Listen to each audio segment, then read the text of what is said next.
Satnam, yogis and yoginis, hello and welcome back to the channel. Today we have with us Hari Krishan Singh. This is a conversation that was pending. I was looking forward to having it for a while. And thank you, Hari Krishan, for taking some time to be with us.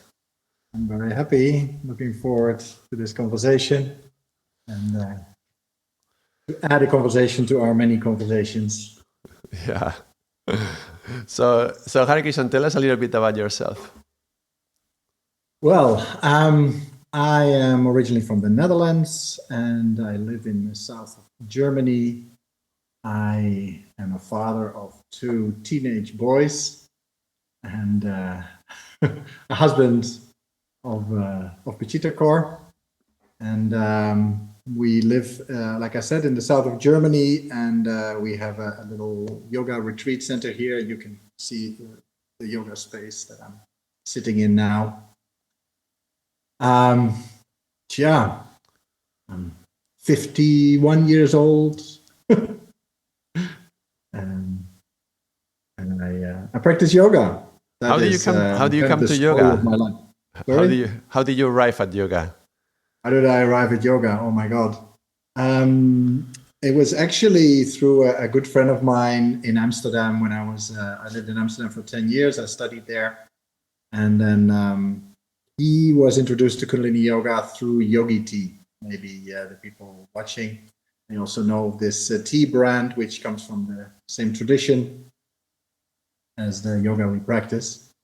And so he was working there and he got into contact with yoga, and I was still in the phase of my life that I was going to clubs and dancing, but we were kind of out of the alcohol and smoking scene. We were already meditating, but we're still very much in that atmosphere, you could say.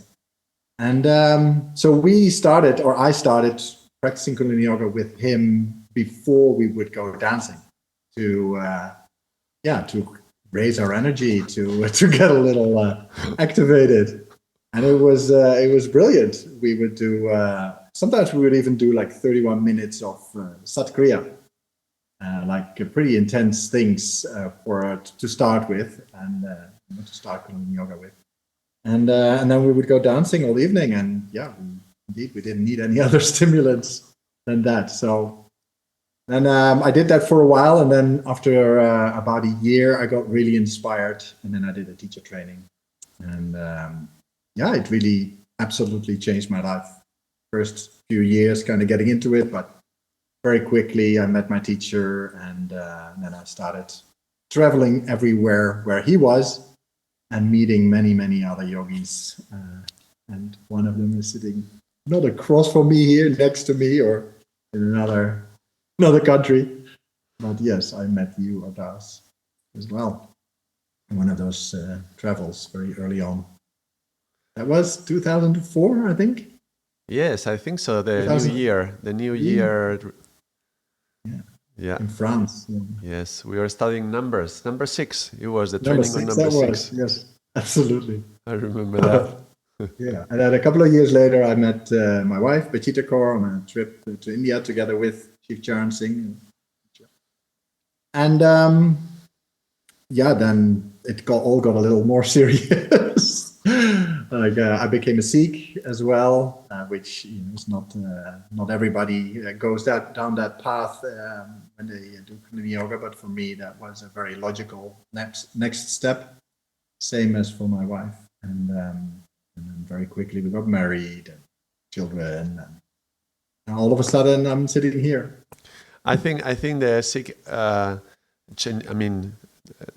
converting into Sikhism makes a lot of sense since the meeting with your wife was very much centered around. I think it was there in the Golden Temple, right? Was that where? Yeah, we met in Amritsar, and it was like a yatra, like a spiritual journey through the Punjab. Indeed, visiting many historical sites from this tradition, and that wasn't necessarily the reason why we both chose to really commit to this path in this way. And I don't think I actually still completely understand why I did that, but it just felt absolutely the right thing to do. same as with marrying her. Also, sometimes don't know why I did that, but it still feels like absolutely the right thing to have done. Yeah. So it's like a marriage with God as well, through the Sikh tradition in this lifetime at least, and that journey I'm sharing with her. And yeah, it feels absolutely right. But as anybody who's in a relationship will know, that doesn't always mean it goes smoothly. Yeah, but that's interesting, no? That we gotta learn to stop trying to understand why we do many things and trust Yeah, how we feel. But then yeah, it's not a blind faith. There is a clear feeling that is indicating the direction, right? yeah, And it feels right. yeah, absolutely. I mean, I haven't had that many of such clear moments in my life. I mean, of course, there's the yoga gives you a lot of clarity. After a kriya during a meditation, there can be an incredible sense of space and freedom and insight. But this was really a sense of direction, and it was specifically when me and Bachito really decided to get married. That was such a strong impulse that I felt. I closed my eyes, and actually, I had told her I didn't want to get married, and then I closed my eyes, and I just felt something so strong. I can't really put it into words, but something, I kind of saw my future. It was, I always, it's like an arch or so. I kind of saw like the how my life would unfold with and without her. Mm. And it was amazing. It was so clear that this was absolutely the most beneficial thing for my, I guess, soul's longing or so. I was going to say spiritual development, but that sounds so cheesy. And I don't think that's necessarily like the reason to get married. Like, oh, I want to develop myself spiritually. It's about many different things. It just felt right.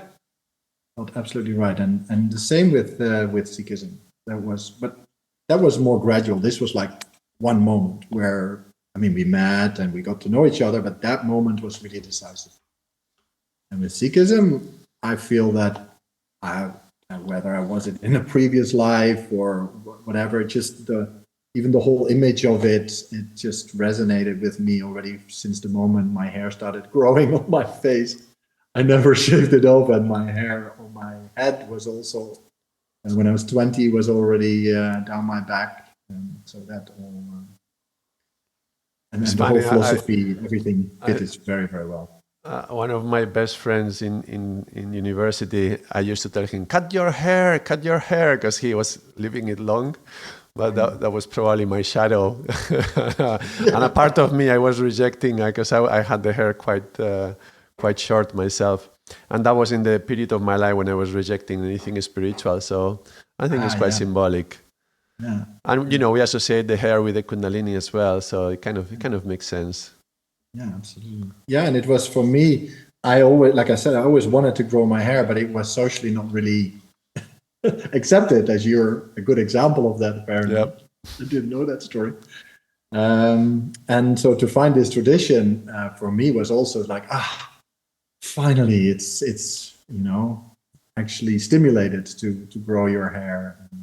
I have a good excuse to do what I feel I want to do. Exactly. Like I can hide my true self within a tradition. Right. Yeah, it's not always the case, right?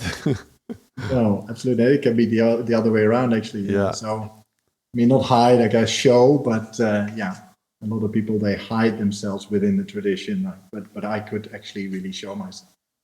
Okay, let's talk about that hiding, because I think Yeah. your situation right now is not the one that most people have. There's particularly in this new age, and especially after COVID, there is a lot of people feeling lonely and feeling that they want to stay by themselves. I think the whole lockdown helped.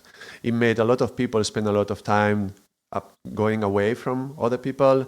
And when we get locked down within ourselves, there is a kind of confidence that is kind of unhealthy, but it's like you feel very comfortable with not doing anything outside. You know what I mean? Like, what did you say? Like, what becomes unhealthy? Like there is Comfortness or yeah, confidence? comfort, like Or being comfort, yeah. comfy, yeah, like being, you don't have to go out, you don't have to meet people, you don't have to, find a partner, which for a lot of people is a huge thing, and maybe you have a wish that you would like maybe someday to have a family, but the whole issue of meeting somebody and the struggles that you go through and relationships are really difficult, and so it may look insurmountable, and so it's easier to stay alone. And when you are alone and you get comfortable with being alone, the more time you spend by yourself, the more you want to stay there. And that's a kind of feeling, but that's a different feeling from what you are saying. It felt right when you felt, to marry Bachita. That was, you felt it right. While the person who is trying to lock themselves down within themselves, they also feel like, oh, I feel like want this. I feel I want to be just with myself. So how can we differentiate one from the other? I'm not really sure if I understand your question. You know what I mean? It's like, for example, let me be more extreme, okay? An alcoholic feels that they need the alcohol and they feel that it's right for their body, and when they are not drinking, they feel the need to keep drinking. So feelings are often, they can be Counterproductive. they can be pulling us into something karmic, and it's a habit that it doesn't serve us in a way. I mean, I certainly recognize. I mean, the example of COVID is very extreme, and it was a very extreme circumstance. And indeed, I think a lot of people have gone into almost like a lockdown within themselves, maybe. But I do recognize that state, and I also, because I think you're asking me specifically about a relationship, but with the whole being alone thing is much bigger, right? It's not going out and meet people just socially. And I did go out and I did go on this journey with a lot of people, and it's funny. I'm when I'm with people, I'm super social, and I'm always like talking to everybody, but I actually don't like going out to people. I don't like to be social. I'm actually very much, I'd rather be alone. I'd rather be with myself. So I guess I might have been blessed that I did go on a journey like that where I could meet people. And of course, COVID hadn't happened yet. So who knows, maybe if that would have happened before, I would have also been much more withdrawn. But why I'm telling you this is that just to refer it to the relationship part, to the marriage part, I had a huge resistance to doing that. So I think there is an innate something in everybody, maybe not everybody, but I certainly recognize it in myself, that I also did not want to really share my life with someone. I did not, because you expose yourself very much. And so whenever I tell this story about how I met her and how we actually came to the decision to get married, that it was such an impulse and that I actually listened to it, I feel it as an incredible blessing, because that was what I needed to go over that threshold to then, okay, let's get married. And then the real panic started, actually. So, and that's always the case. In a way, I know that of myself, that I flourish when I'm with people and I flourish when I'm with her. But that flourishing also means I go beyond some of my comforts, like what you said, some comfort zone of being alone and just kind of indulging in my own neurotic behavior. I can't, because it's being reflected, it's being mirrored back to me. But I've learned to create these situations. Obviously, with getting married, I created a big situation like that. But also, I mean, I teach, and so I teach to groups, and I make sure that I plan enough ahead and I plan enough moments of teaching so that I am then forced to go out and meet people. Because if I wouldn't do that, I would just stay at home and just work in the garden or do some carpentry work. And when I was living in Amsterdam and I'm Dutch, you know what I was doing then. If I wouldn't have met this tradition and then eventually my wife and my teacher, I might have still be doing that, because that's like was an ultimate way of really going inside and just being comfortable inside with my own thoughts. And it's yeah. It's quite paradoxical because the path of yoga is about also going inside. I mean, it's about asking ourselves who we are and finding our true self within, right? That's interesting, yeah, because the mirroring from the outside actually makes me, kind of forces me almost to go more inside, because yeah. That's interesting. I was just thinking that's exactly the pratyahara step, when we bring the senses inwards. How interesting that your wife can give you the mirror necessary to do pratyahara naturally without like not like a technique, but just by being in front of her, right? Yeah, I think, and I think also there is a quite a special quality about a marriage, about a relationship like that. I think it's different than just noise or distraction that you might experience if you go to a party or if you meet some friends, or it's more superficial, and it's more it's more easy to get distracted from what you find important, what is actually happening for you, and getting to know yourself or your place in the world. And in a marriage, it's more confronting. The automatic behavior you have is being reflected back to you in such a direct way that if you want to stay in a relationship, you're going to have to do some self-reflection on that. You can't just say, that's bullshit, I'm going to walk away. And so for me, that was, especially the first 2-3 years of the marriage, that was new. I hadn't had any serious relationships. Well, I did, but I never said, will you marry me? And that was a very, very important thing. I value that very high. So that meant that there was much more pressure or weight on me to, okay, well, if this is happening, I'm going to have to look at myself. And so I really did a lot of work on myself, or reflecting on my own behavior and my own neurosis. And that never stopped. It was very intense for the first 2 years specifically. But how much of that do you think is due to the fact that Bachita is also a yogini? Well, I don't think that's essential. I do think it helps that we both had a very similar idea about what marriage meant. So we were very, very serious about it. That's one thing. And then we have a similar language in how to express our feelings, our understanding of what's happening.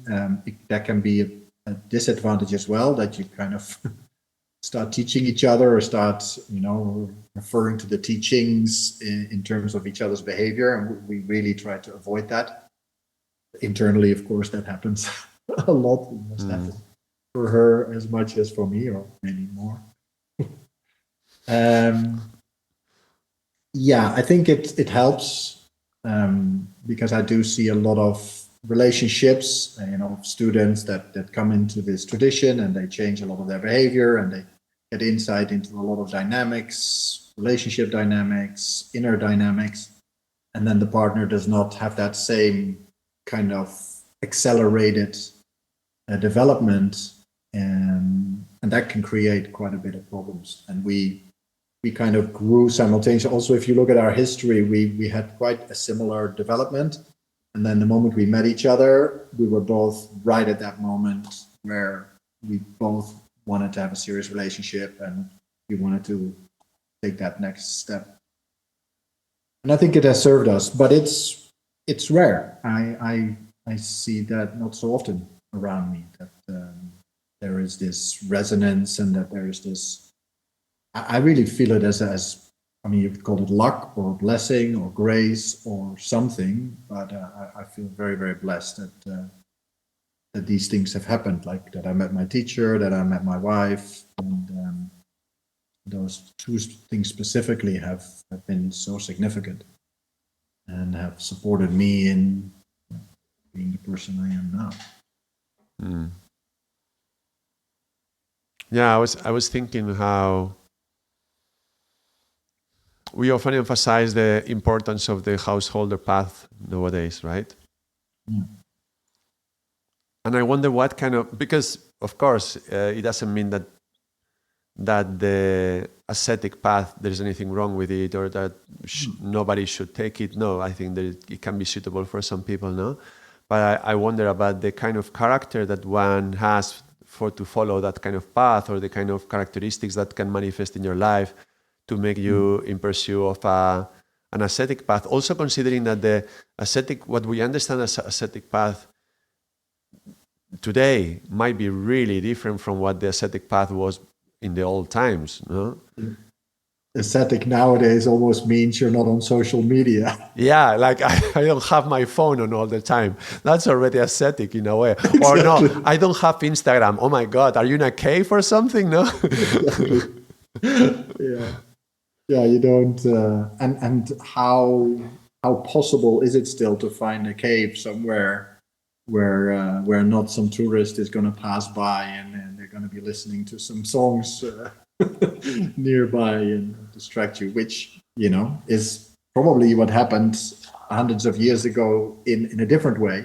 People, you get distracted and at least, but you deal with it completely on your own. That, of course, is very, very different.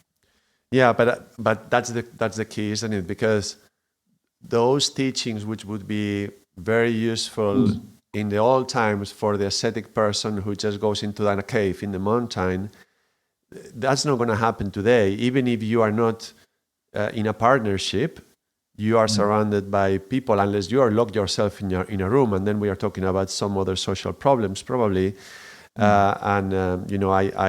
I saw this a little bit firsthand when I was in Japan, and I had contact with some Japanese young people who were locked in a room, and they were coming out, and there was some social workers trying to help them reintegrate into society. And I remember at that time I thought, Japan is always a little bit one step ahead of Europe, technologically and in a number of other ways. And that's probably going to be coming. And we've seen a lot of this recently. That's why I was talking about COVID, because COVID really made it like a big explosion. But even if you are quite isolated, and I'm not talking now like the conditioning of staying in your room, but if you don't have a partnership, the conditions are so different from living in a cave 1,000 years ago.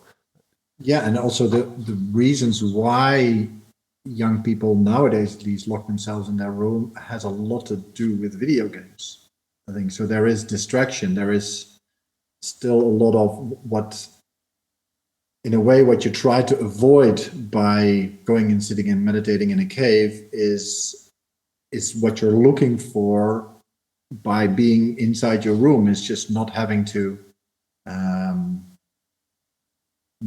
actually do some inner work, or not having to face yourself. You're just being entertained all the time. YouTube, video games, all these things.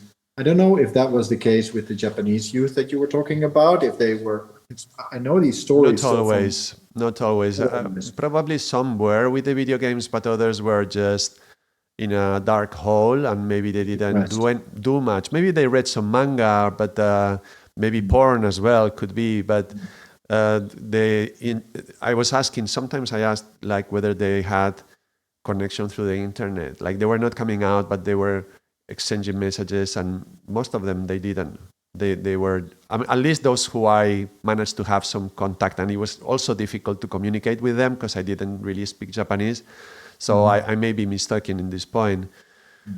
But in any case, is the reason why you bring this up related to that there might be some kind of inner urge that we have to go into a cave, that there is this, and that can happen in a distorted way, and that it's actually extremely challenging to do it in the right way. I mean, it's like 1 in a million that actually manages to come to that point of stability and of really a sense of, I can just sit here and it's all fine, and I'm open and I'm available, and there's no haunting thoughts, there's no neurosis, there's no escape, there's no hiding.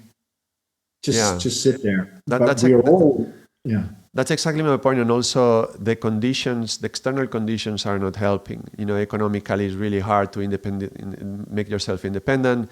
More and more young people, and when I say young, I'm in their 30s, they come back to live with their parents, support them, they have their own room, and that's helping. I've thought about this a lot, indeed, that, like a society as in India, still nowadays, I think it's much less, but still nowadays, and I think also in China, maybe Tibet, or other Asian countries as well, where it is actually considered a good thing to, like become a monk or to live a solitary life, and that you're supported. You can go around with a begging bowl and you're not being looked down upon. In this society, you're dirty, you're scary, people feel they need to help you or whatever, and often that's the case because there are mental problems that people, why they end up on the street, but there's no culture around that. I mean, it's colder here as well. That doesn't help either. I think when there's a warm climate, it's easier to just live on the street and have that kind of lifestyle. But just this, that it's part of society, that is a valid life choice. Because there are, how do you say that? Statistically, there must be a certain amount of people that, just have the destiny of becoming a monk or an ascetic or have that kind of lifestyle. And if the surroundings do not support that, what options do you have? Lock yourself into a room and it's not there's no, guidance, there's no example for that. So then they'll find their own expression of that, and that could become quite unhealthy. And maybe it's not always unhealthy. Maybe it's our idea that if a kid locks himself or herself into a room, that we think, oh my God, what's going on? They must be not doing very well. And maybe that's also not the case. But it's like the butterfly needs time in its cocoon as well sometimes. Just how do you know it's becoming a butterfly? I remember that as well. When I was, how old was I? Must have been 21. Yeah, around 21. And I already said that I had a certain history when I was young.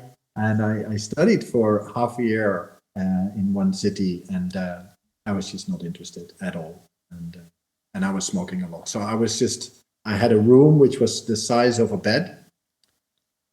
And I was just there. I was just lying on bed. I was listening to like trance, electronic music, and just smoking all day, every day. And I did that for almost half a year. And I got some almost interventions from some good friends that, would come and they would kind of sit me down. It's like, are you okay? This is not healthy. What are you doing? I said, I know what you mean, but it's okay. And I didn't know what was going on. I just knew that was really okay. I knew it was not the healthiest behavior. I knew I probably fried some brain cells that I regret now. But that was that cocoon period. And I knew I was going to get out of it. And I did. And it felt very, very healthy, even though from the outside it must have been horrible. It wasn't very social behavior at all. And also my diet was not very good and these things. I don't worry about diet too much, right? But if I'm thinking, we both have children, and someday they will be on that age, and someday, who knows? No, I hope they don't go into anything really toxic, but I could imagine anything like this can manifest. And then how do you know that they are in the right cocoon? Whatever that cocoon means for them, right? Well, I remember what Chief Charan always said, that the only thing that is really important to give your children is that they really feel okay about themselves. They're okay. you're okay. The way you are, you're okay. And it doesn't matter if you have good grades or many friends, or if you're pretty or ugly or fat or thin or whatever. Just feel okay that you're okay. And that's not an easy thing as a parent to do that, because you'll have your own ideas and your own worries and your own drama stories that you think could unfold. Say that to the parent who has a kid who gets addicted to drugs. Exactly.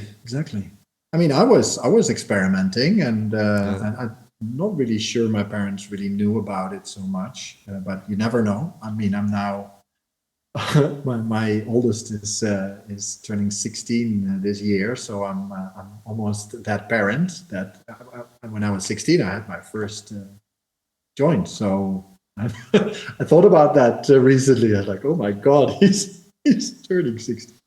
What is he all doing? And so yeah, then I pray that that there's enough, even if kids experiment with drugs, and addiction is a very bad thing, but people can be addicted to so many different things, and some things are considered to be okay, when actually I think they might be more damaging on the long run than certain drugs are. Yeah. Yeah, but I can recognize the kind of scary feeling as a father of thinking, okay, I want my daughters to feel that they are okay, and I want them to experiment, because we don't want to, have children with no ego. No, they have to develop their own ego and have their party time, like you were saying. But at the same time, it's like, oh my God, what are they gonna do? Oh gosh, it's a scary feeling in a way. So then there's, they have their unfolding of their life, but yeah, we then have that. How well have we integrated our teachings?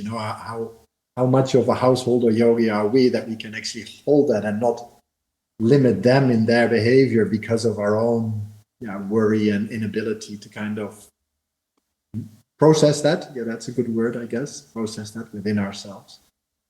And so what happens when, because you're saying that the important is to communicate to your child that it's okay, that they are okay. But what happens when the child is not okay? Yeah, exactly. Yeah. Well, then to be available to support, and that's going to be a very tricky thing. I have friends who are parents that children have a bit younger, but then they have like HDAD or something, and then they're being prescribed some drugs, and even though they are quite aware that that might not always be the best choice, but who knows, maybe for a certain amount of time that is the good choice. And so yeah, what kind of support are you giving? What kind of are you then, if somebody gets really depressed, will you let them be admitted to a facility or something like that, or are you going to stay home yourself, or is that going to make it worse? Or I don't think there's any formulas for it, and I think that's the scary part. All the books that are being written, all the psychological theories there are about so many things. There are some general tendencies, of course, but every single situation is, again, a single situation, and it's your own flexibility and your own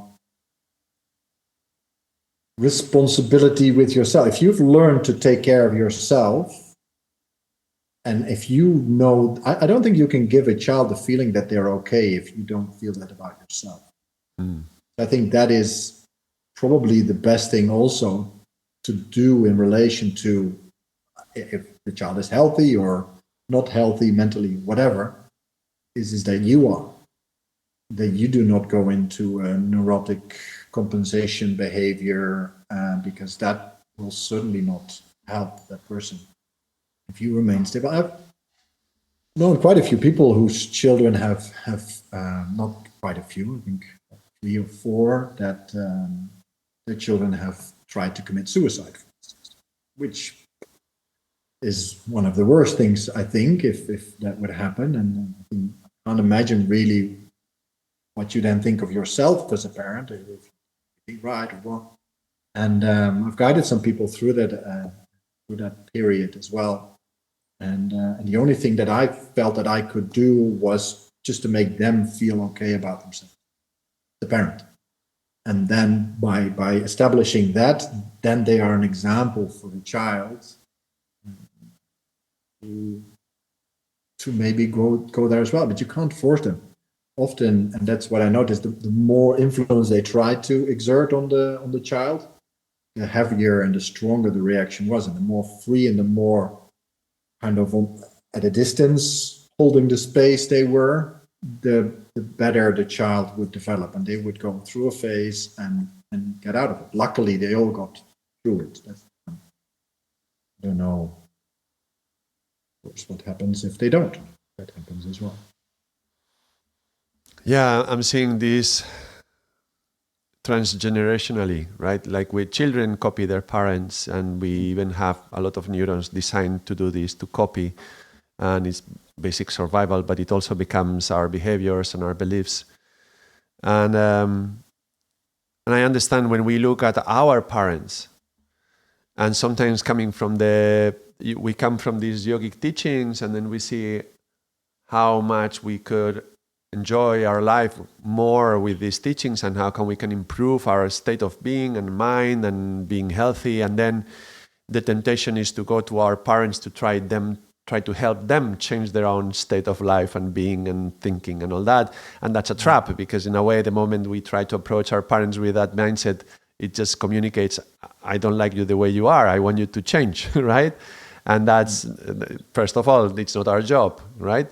But if I copied them, then I am what I am in part because I copied some of their stuff, and also family karma, But so of course the best first thing is to be well with myself, and that's going to communicate along the line, and that's going to have a prayer effect on the whole family, and that's going to clear karma in the family. So I think in that direction, in the direction to look at towards our parents, I think it's very clear.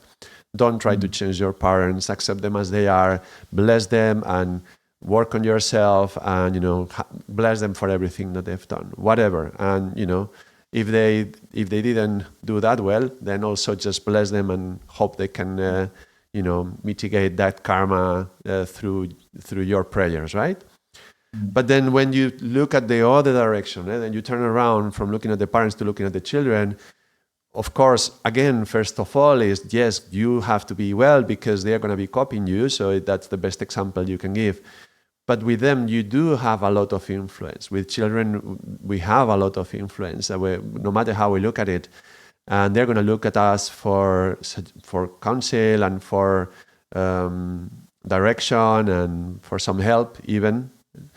And yeah, then that's where it gets more tricky, because you have to sense, well, my daughter's destiny is going to be different from mine, probably, right? And also, I am a child who was born in the old age, right? In the Piscean age, in the transition to Aquarian. So the kind of skills that I had to develop, the kind of way of thinking that I had to work on to go through that transition is probably not the same kind of skills and way of thinking that she needs to live in the new Aquarian age.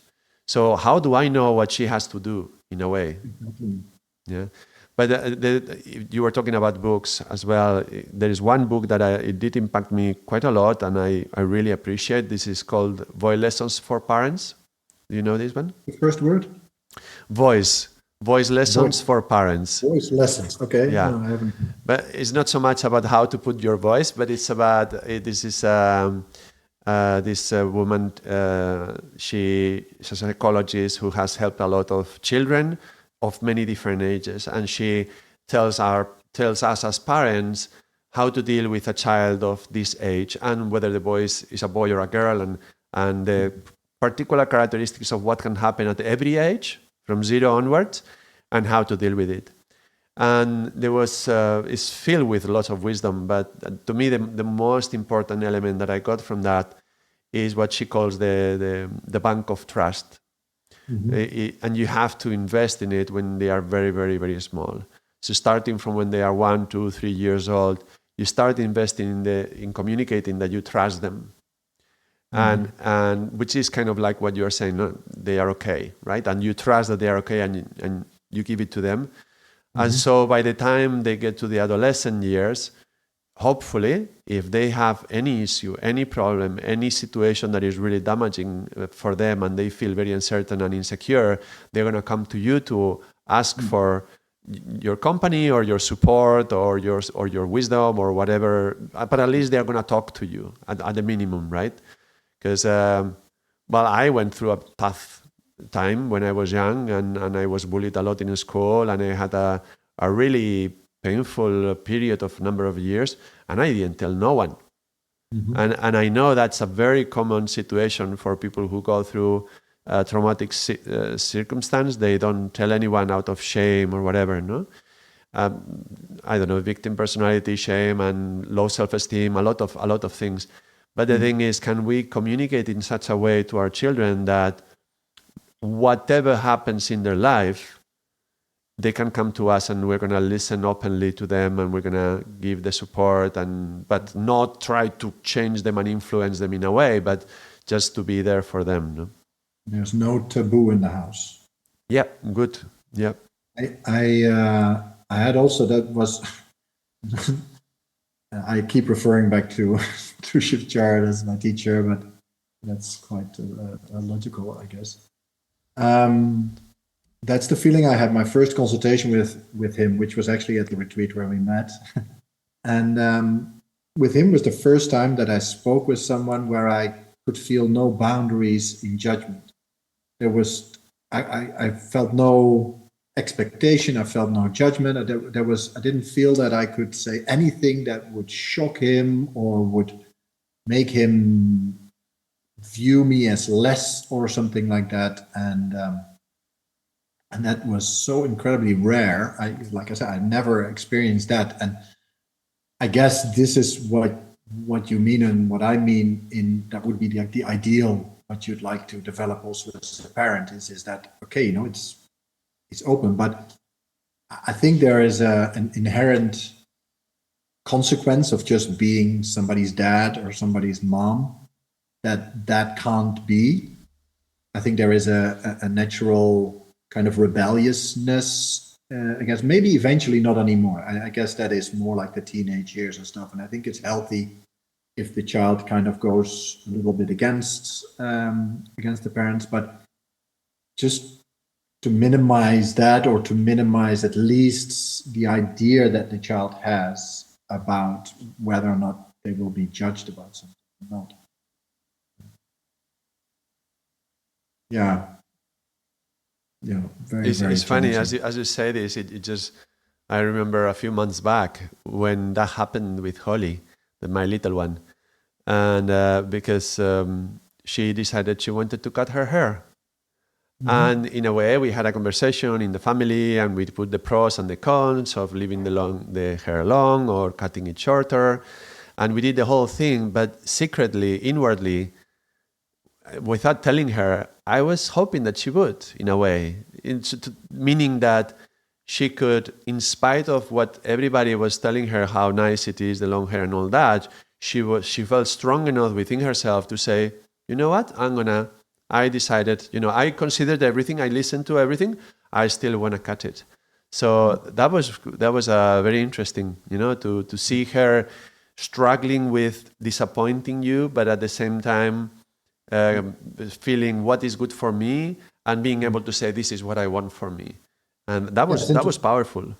Yeah, we had the same situation. I think they were 10 or 11, I think 10. And yeah, we have two boys and they both had long hair. We never forced them to have long hair or short hair. But in this tradition, hair is being valued in a different way as in other social or religious circles. And so we let it grow, and everybody always loved their hair, and it looked so beautiful. But we were very conscious of that as well, as you say, to really put no weight on it. It's like, okay, it's really your decision. So we always said it. And even at one point, I could notice that there were like little remarks or little things, and I would start to stimulate a little bit, go in the other direction. Like, if you want to, you could cut your hair. Because I had the feeling that there was within them the thought that we would judge them. Yeah. So even if we didn't, they just, because we we have long hair and we don't cut it. So it's a similar situation where indeed also the oldest then decided, I'm going to cut it. And it was a very nice moment. We made it a little bit into a ritual. I think we still have the hair still. And it's funny because the young one then at exactly the same age wanted to do the same thing. It was kind of like a copy probably of his brother, but also it's a bit like an initiation, how you say that? Like a transition. Yeah. 11 was a good moment. What's that word called? Like rite of passage. Rite of passage. Exactly. Yeah. And that's really what it felt like. And which age was that? Around 11. 11. So like the 11-year cycle, which makes sense. quite clearly happening there. And they just changed like almost overnight. I mean, I really had to get used to they were just different boys, completely different. Not just the way they looked, but their personality. Things really, really changed, and it took me a couple of months to get used to that. But it really felt like it was a little bit of a crystallization. Like, this is mine. This is who I am. I decide how to do my hair. It's going to have a style as well, because with long hair you can't really do much. You can have it open or not. And so that opened up a whole new range of how to express their individuality, their personality. Well, you just use that word crystallization, and there's another word very similar, chrysalid, right? Within the cocoon to become the butterfly. Isn't it a chrysalid? So there's the chryst thing in there. Probably that's it. It's crystallizing something, and suddenly something comes up, and it's a new boy, right? Yeah. Yeah, that's anyway also the case when I don't know, the girls must have that as well.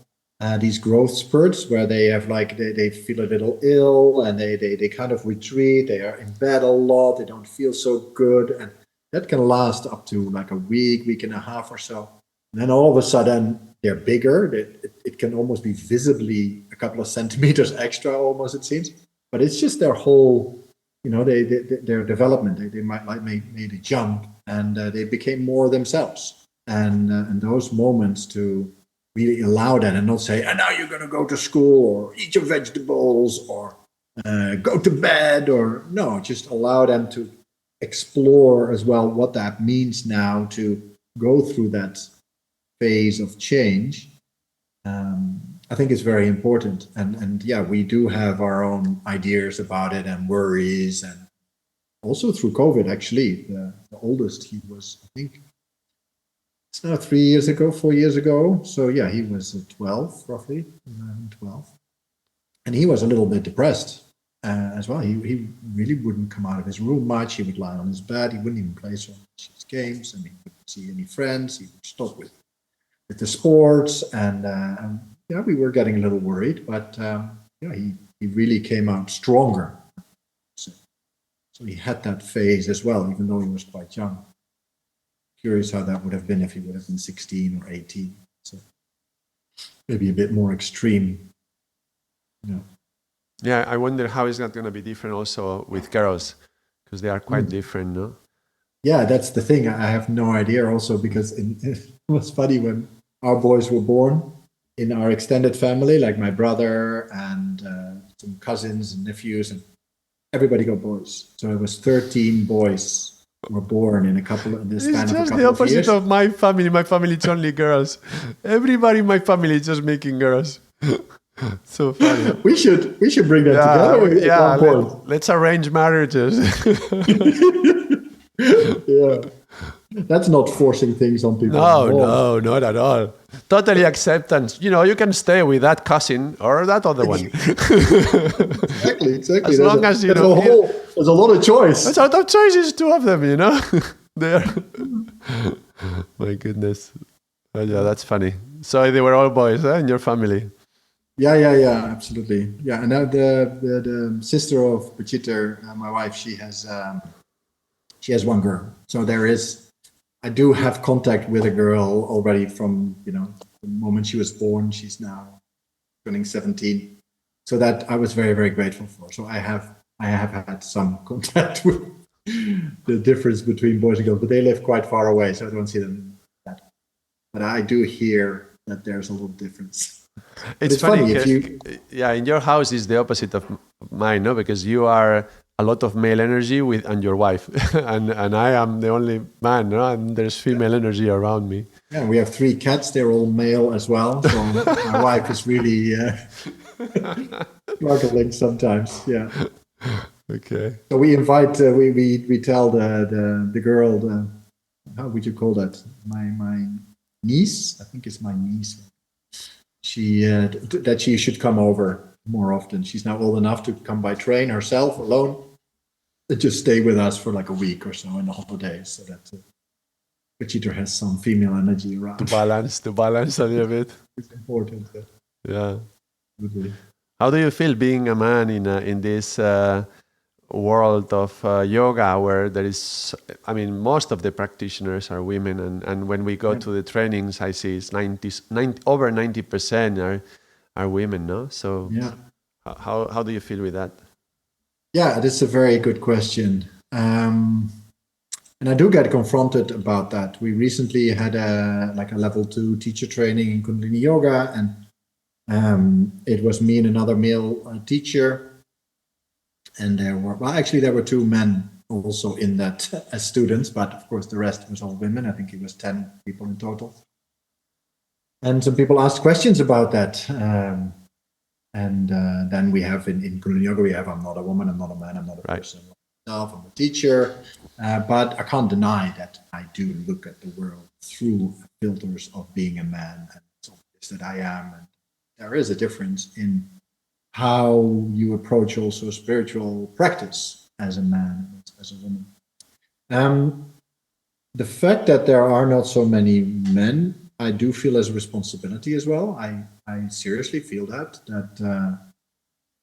there are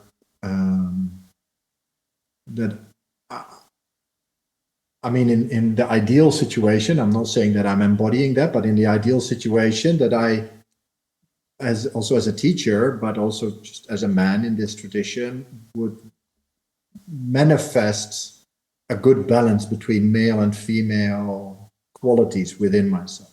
You know, like we say intuition is a female quality, and having a spine and being straight and doing what you say is maybe a more male quality, and to have a healthy relationship between those. And that because there's not so many men, there's more eyes on you, or there's more,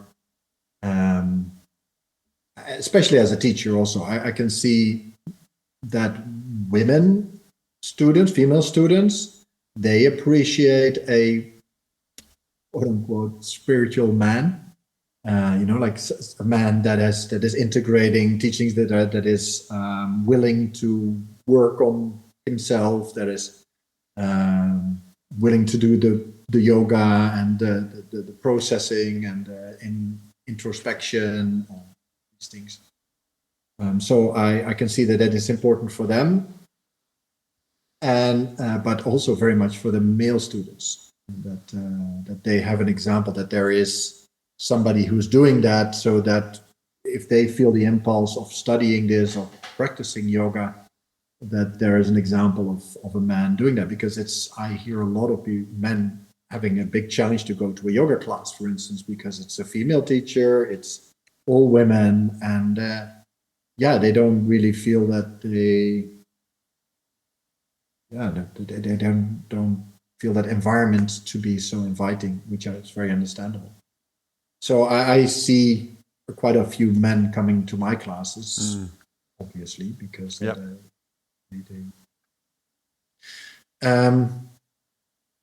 mean, aside from that, what does it be like a man in this tradition? I do think about it in terms of being a teacher, because I'm being confronted by it, but for the rest, I never really thought about it like that, just because my interest and my inspiration on the spiritual path has always been so organic that it was never another choice. It wasn't a choice. It was just unfolding, I would say. And I think for me it was very important to meet my teacher. He's a man, and so I had an example as well that I could calibrate myself with, to a certain degree, of course. don't want to copy anyone, but there are certain qualities that that I think he manifested, or that that I could. Yeah, like the word calibrate works really well. It's like, okay, that's a way to behave, even though I might have certain impulses or certain that in society don't really have a good expression yet. You know, for women, it's much more expected to be sensitive and to trust their feelings and to deal with emotions and, you know, female qualities, what we call them.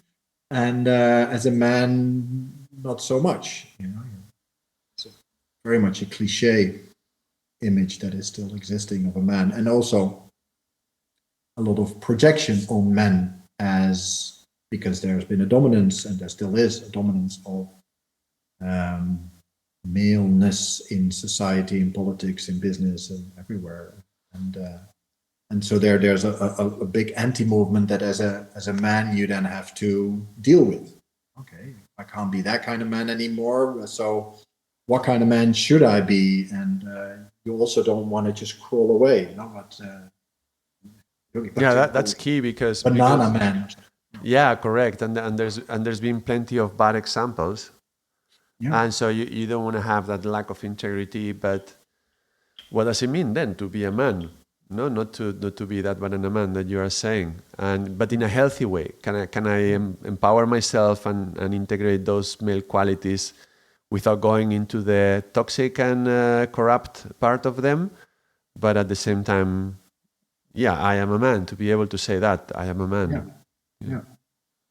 Yeah, and that needs some work, and that needs some other men as well. I mean, we have again the blessing of having a yearly men's walk, like a gathering of men that we nowadays around 30 men, and we go walking, and we do yoga, and we study some topics and discuss what it means to be a man. And indeed, to refine that maleness into a really healthy quality, and not something to be ashamed of or something to deny. That, but to refine, to get the essence of what that is that you're feeling. And, you know, it would be too much to then go into detail of all these things. That would be a whole other podcast or podcast series, I guess. Being a man. Being a man. Be a man. Yeah, exactly. No judgment. Not at all. No judgment. All right, Hari Krishan, just before we close, let me ask you then on this line of what we were talking about now. You know, we talk about we don't try to go to the past regretting anything we have done and changing our life and thinking, if I could go back to when I was 20. But in a way, what did you learn now that you wish you could take back with you for a young man who is in their 20s? Let's say somebody, any listener who is a young man in his 20s or early 30s. What bit of wisdom would you communicate? Yeah, that's a very good question, because I can't really answer that in a way. I think I could come up with a lot of examples, but at the same time, none. It was a thought that I had when we were talking about raising children as well, is a lot of people, they feel regrets, and when they come to the teachings, they hear, you know, you could do this, you could do that, you could, and then like, oh my God, I didn't do that. And it's very important as a parent especially, but I think as an individual, to recognize that whatever has happened had to happen, and it, even if it was traumatic, it gave you an opportunity to experience pressure through which you can then grow again, crystallize, right? This pressure from outside, and what was it? The word chrysalis. Chrysalis, yeah. And I think that's needed. I think those difficult moments, those moments of what we might call mistakes, they are essential in our development. And so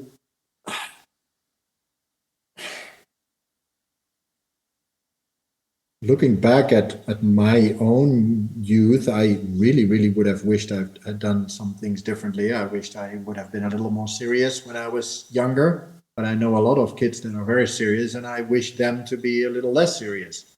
And so So explore the seriously world. funny, to be seriously funny. Seriously funny or funnily serious. Yeah. Um, yeah, take life seriously, but also, loosely. Find that right balance between things are important, but things are not that important. I think that's a very good thing that I'm still struggling with. I think I'm still learning and constantly refining. It's not to take things too lightly, but also not to get down when things are low. Thank you very much. I do. Thank you very much. Thank you, Hari Krishan, and thank you everyone for watching and listening. I hope you enjoyed this conversation with my good friend, Hari Krishan. And by the way, this is the kind of conversations we have. This is not anything prepared or staged. We have a group of men that we gather together relatively frequently, and now less frequent than before, but we used to do it very frequently, and let's see if we can get back to the frequency as before. But I also recommend this gathering with some other men who are interested in having a healthy experience of life and exploring things together, and not just, to shout at a football match, which is nothing wrong with that, but, to have some opportunity to share and grow together. So we recommend that as well. Thank you everyone for watching, and until next time, Sadam.